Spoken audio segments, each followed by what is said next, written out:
নোয়াখালীতে প্রভাবশালীরা দখল করে রেখেছে খাল, কাগজে কলমে কোটি টাকার প্রকল্প, বাস্তবে কোনো ফল নেই।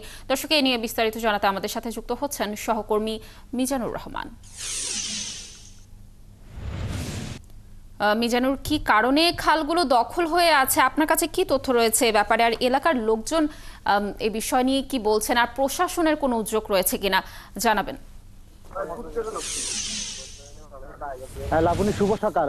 আপনি জানেন যে চীনের দুঃখ ছিল হুয়াঙ্গো নদী, আর নোয়াখালীর দুঃখ হলে নোয়াখালীর খালগুলো।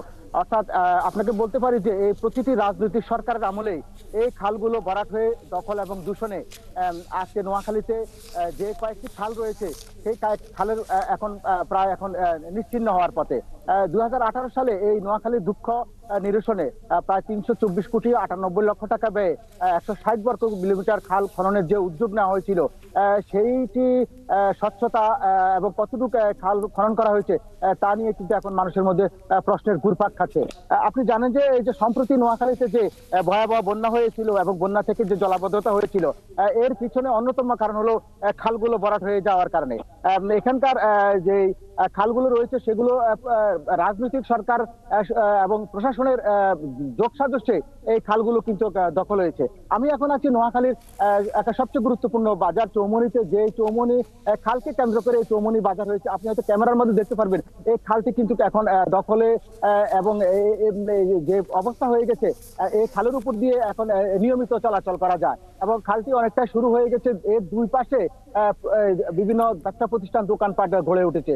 এটি শুধু বিগত কয়েক দশক ধরে এই কার্যক্রম চলে আসছে।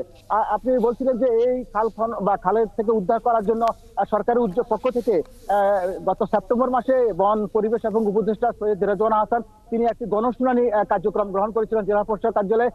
তিনি তখন বলেছিলেন এই মুহূর্তে যদি সংস্কার এবং পরিবর্তন না হয় তাহলে এই সরকার, অন্তর্বর্তীকালীন সরকার থেকে লাভ কি। তিনি জোর দিয়েছেন 2 মাসের মধ্যে খালের মালিকানা চিহ্নিত করে দ্রুত সময়ে যেন খালগুলো উদ্ধার করা হয়। আমি এ বিষয়ে কথা বলেছিলাম নোয়াখালীর যে পানি উন্নয়ন বোর্ডের নির্বাহী প্রকৌশলী রয়েছে সালাম সালি। তিনি জানিয়েছেন তারা গত নভেম্বর মাসের 5 তারিখে তারা একটি বৈঠক করেছেন, কর্মপরিকল্পনা গ্রহণ করেছেন জেলা পর্যায়ে এবং উপজেলা পর্যায়ে ইউনোদেরকেও দায়িত্ব দেওয়া হয়েছে কোথায় কোথায় খাল রয়েছে এবং খালগুলোর মালিকানা কে। আপনি জানেন যে খালগুলোর মালিকানা পানি উন্নয়ন বোর্ড, বিএডিসি, সড়ক ও জনপদ, জেলা পরিষদ, জেলা প্রশাসক সহ বিভিন্ন বিভাগ রয়েছে। এই খালের মালিকানা দ্বন্দ্ব থাকার কারণে আসলে খালগুলো উদ্ধার হচ্ছে না। তবে যেহেতু এখন কর্মপরিকল্পনা গ্রহণ করা হয়েছে আগামী ডিসেম্বর মাসের 10 তারিখ, অর্থাৎ আর 3 দিন পরে সমন্বয় সভা রয়েছে। সে সভায় তারা হয়তো সিদ্ধান্ত নেবেন যে খালগুলো তারা কিভাবে উদ্ধার করবেন।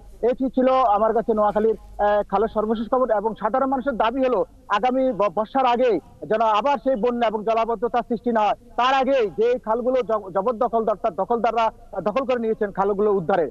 এটি ছিল আমার কাছে এই নোয়াখালীর সর্বশেষ খবর। লাবণী। মিজানুর, ধন্যবাদ আমাদের সাথে যুক্ত থাকার জন্য।